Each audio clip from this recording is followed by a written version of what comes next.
So, do you remember Stephen Wright? He was this comic in like the late 80s and 90s, and he would speak in a really deadpan voice. Do you remember this guy? And it was always a silly pun, but with an odd twist on reality. Sort of like a mashup of Rodney Dangerfield and the Far Side comics, right? It would go something like this. I went to a fancy French restaurant named Deja Vu. The waiter said, "Don't I know you?" I went to a general store. They wouldn't let me buy anything specifically.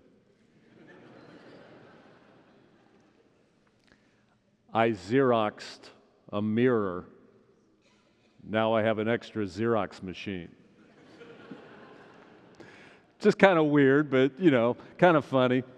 And I don't know why, but sometimes before a really busy service here at First-Plymouth, I love to kind of usher people to the pews too. I always wanted to be an usher, really, and I like to help people get to pews. And for some reason, I have no idea why, I kind of start doing a Stephen Wright routine. I don't know why, but someone will say, like, "Do you have a worship order?" And I say, "Sure, on your knees." I don't. But I start doing this shtick. How many people fit in a pew, Pastor?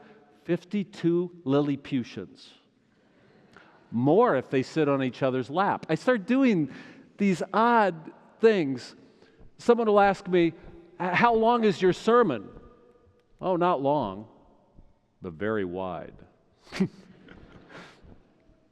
Or they'll say, "Is the choir singing today?" And I'll say very earnestly, "What else would a choir do?" I don't know why I fall into this Stephen Wright routine. And it's not very funny, but I will tell you, the funniest thing that ever happened at the start of a service wasn't something I meant to do, and it was like a Far Side comic. It was really bizarre. So it was at the 11:59 service, and if you've been to that, it's our contemporary service. We're cranking like rock and roll or pop tunes over the speakers as people arrive, kind of like coming to a basketball game. And this was a big service, so the sanctuary was packed, and I came out to start the service with some opening spiritual words. And my favorite band when I was in high school was The Who, so I had picked a Who song to be ending as I came out, and it was "Who Are You?" Do you remember that? Who are you? Who? You know that one, right? So I come out, and I'm starting to lead this holy service, and I forgot, right near the end of that song, Roger Daltrey drops a big F-bomb. I forgot about that. How did I forget about that? So I get out there, and all of a sudden, Roger Daltrey is screaming, "Who the F are you?" And the congregation just stared at me. And I just said, "There you go." I mean, what do you say? I guarantee you there's never been a worship service in America that started with an F-bomb, and I just... Who are you? Let's set the F-bomb aside. The "who are you" is really the grandest existential question. Who are you? And really, it's the question of Psalm 8. It asks, "Oh God, what are human beings that thou art mindful of them?" Who are you?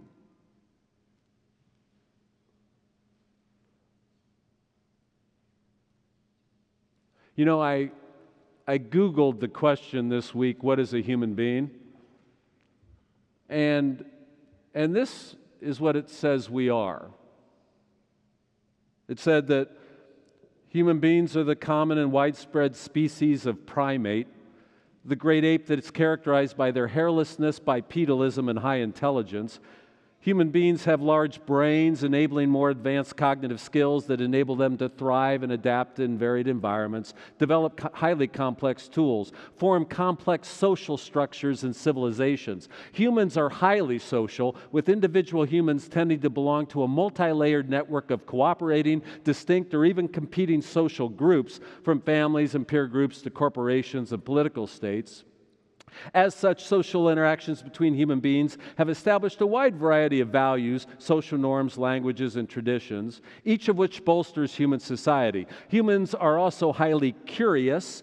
The desire to understand and influence phenomena has motivated humanity's development of science, technology, philosophy, mythology, religion, and other frameworks of knowledge. As of May 2024, there are an estimated 8 billion human beings alive. It goes on and on. And at the very end of it, it occurred to me what it didn't say. It didn't say that you're a person or a soul or a consciousness. I use those words synonymously. Who are you? It never said you're a soul or a person. And then it occurred to me how important it is that there's a place like church that sees you first and foremost as a soul, a person. There has to be some place because to government bean counters, you're a social security number. To corporations, you're a producer. To our economy, you're a consumer. There has to be some place that first and foremost knows you're a soul.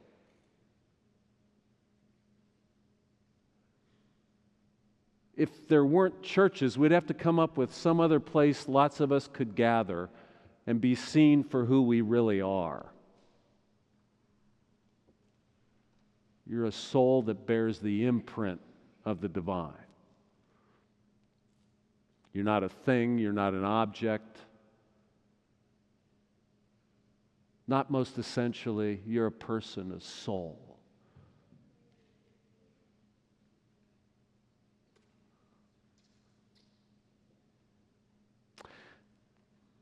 You know, it's very common these days to talk a lot about diversity. And this is great. And the primary categories we talk about are race, class, and gender. And that's really important because we're trying to create a more just society. So, I mean, we've got to forge our way somehow to a society that's more fair. And so we talk a lot about race and class and gender. But of course, the primary category, the only category, is you're a person. You're a soul. In fact, you really can't just put a person into some other category. That's to depersonalize them. They're a soul. Now, we have to talk about race and class and gender for justice, but make no mistake, you're not a category. You're not a category. You're a soul. You're a person.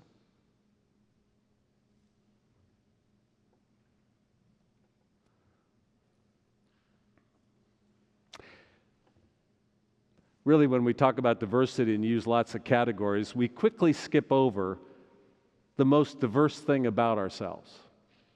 Really, the most fundamental diversity in humanity is personality.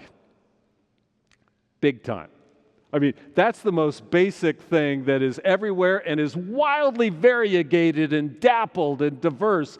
Personalities, you know this. Everybody's personality is different.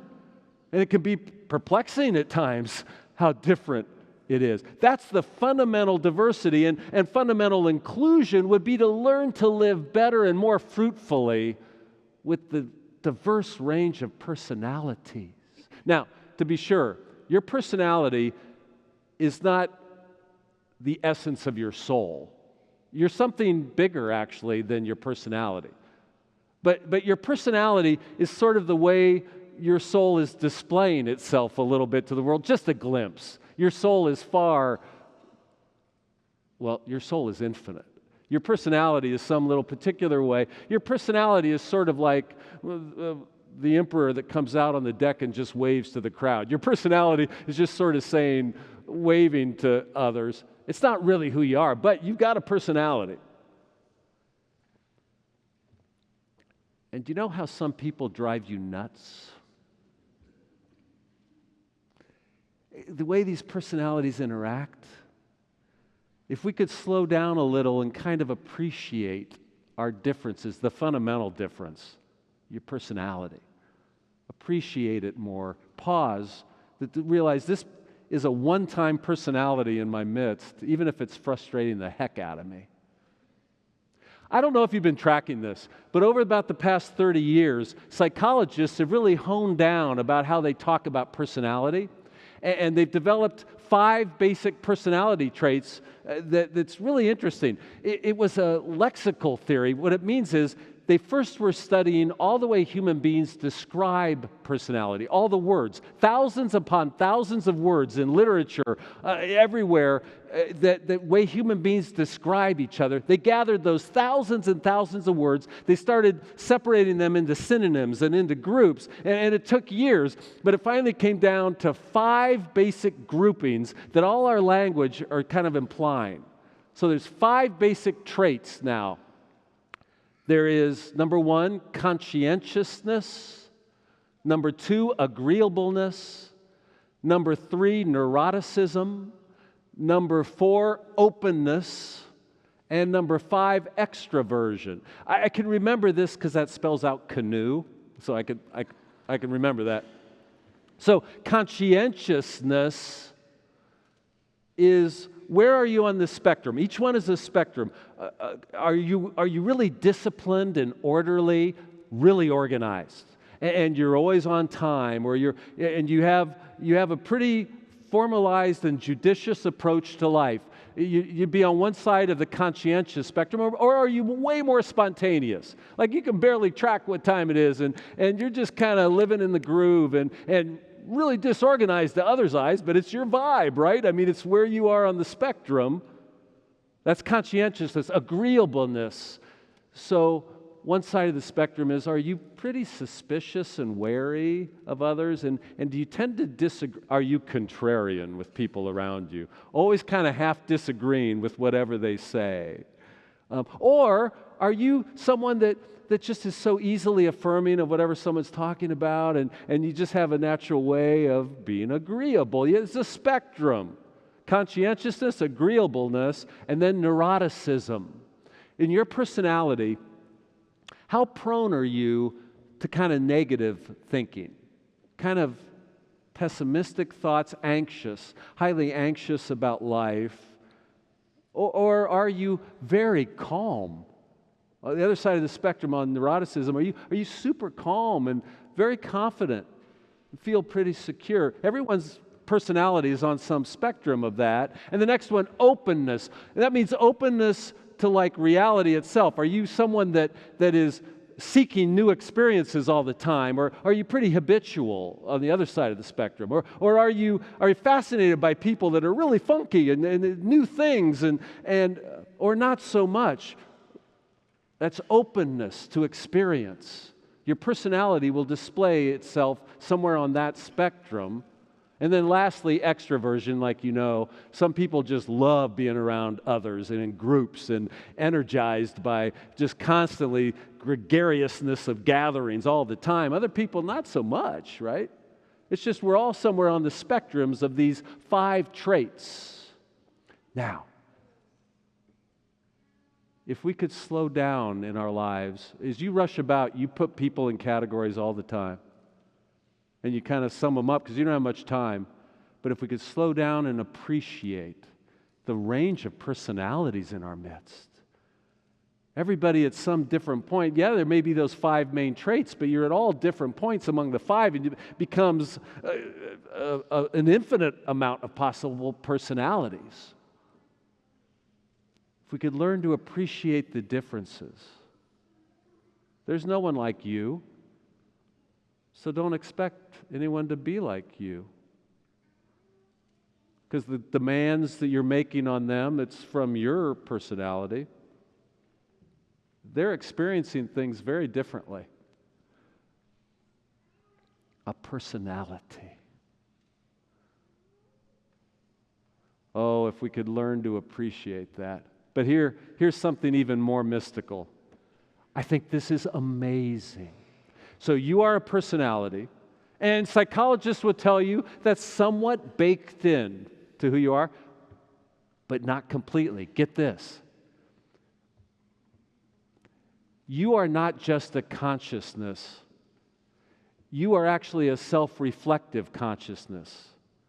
So while you have a personality, you're capable of actually reflecting upon your personality. This is mystical. You have the ability to actually stand outside yourself. No one knows how this is even possible. How can consciousness stand outside itself? It can.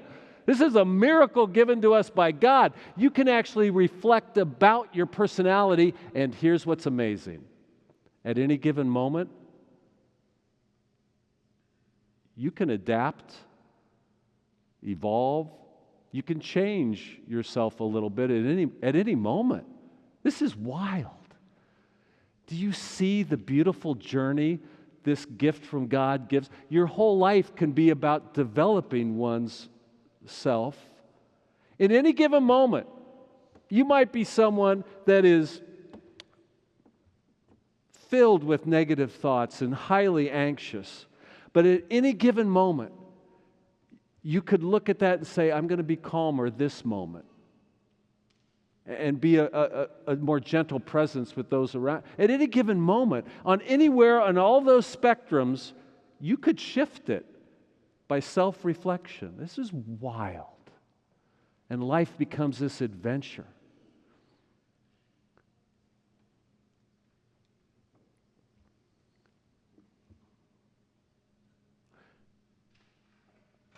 So Stephen Wright once said, there was a power outage at the department store. 20 people were trapped on the escalator.